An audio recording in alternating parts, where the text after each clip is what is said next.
Je fais un sous-métier. Depuis quelques mois, j'ai décidé de gagner mon argent en devenant technicien de surface. Ça claque, hein. Mais en fait, ça veut juste dire que je fais le ménage, quoi. Et il y a une situation qui me fait toujours rire. C'est ce moment où on me demande: et sinon, toi, tu fais quoi comme boulot? Je fais le ménage. Ah ben, y a pas de sous-métier, hein. Ok. Ah ben, c'est pas moi qui vais te juger, hein.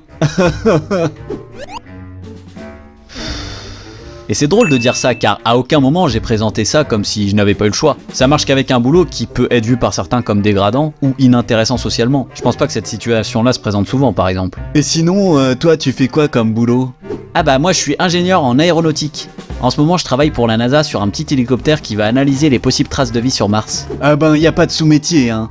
Ah ben c'est pas moi qui vais te juger, hein.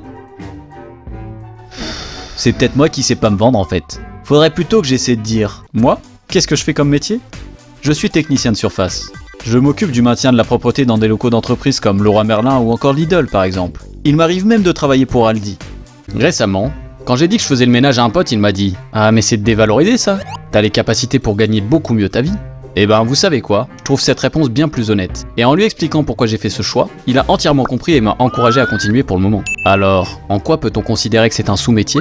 Ben par l'image que ça renvoie de moi. On a soit tendance à me manquer de respect de manière très explicite, et oui, ça arrive bien plus souvent qu'on ne le pense, soit à me rabaisser par la pitié. Oh Roger, tu pourrais faire gaffe sérieusement. Le pauvre, son boulot est déjà assez pénible comme ça, non? Mais en vérité, qui a le job le plus pénible? Eh ben, ça peut être épuisant physiquement, mais c'est une tâche répétitive que l'on fait mécaniquement. On ne réfléchit même plus à ce que l'on fait.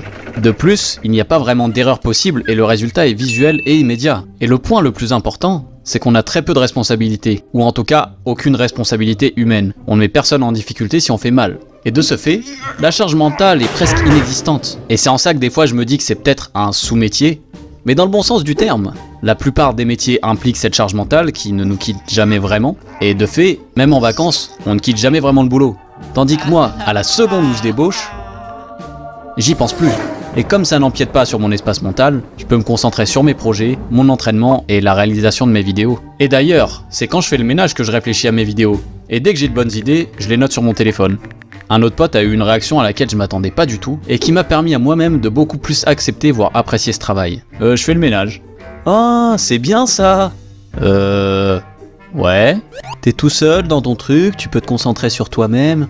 C'est presque méditatif en fait. Ah mais ouais, carrément en fait. Et c'est pour ces raisons que je me dis qu'en fait, c'est un boulot qui paye vachement bien. Bah oui, c'est payé au SMIC. En proportion, le cadre qui a un peu évolué dans son entreprise gagne peut-être 1,5 fois mon salaire, pour un boulot qui ne le quitte jamais mentalement et qui génère potentiellement beaucoup de stress. Qui est sous-payé dans l'histoire? Et dans le cas où l'on définirait le sous-métier par le salaire, alors on peut voir le ménage comme un sur-métier ou le boulot à responsabilité comme un sous-métier. J'ai encore plein de choses à vous raconter, notamment quelques anecdotes de vie qui ont fait que j'en suis arrivé là. Si ça vous dit un deuxième épisode sur le sujet, n'hésitez pas à me le faire savoir dans les commentaires. Et comme d'habitude, n'hésitez pas à me dire ce que vous pensez de tout ça, à partager votre petite vie, si le cœur vous en dit. Et bien sûr, n'hésitez pas à vous abonner. Je le demande pas souvent, mais bon. Le pauvre, son boulot est déjà assez pénible comme ça, non?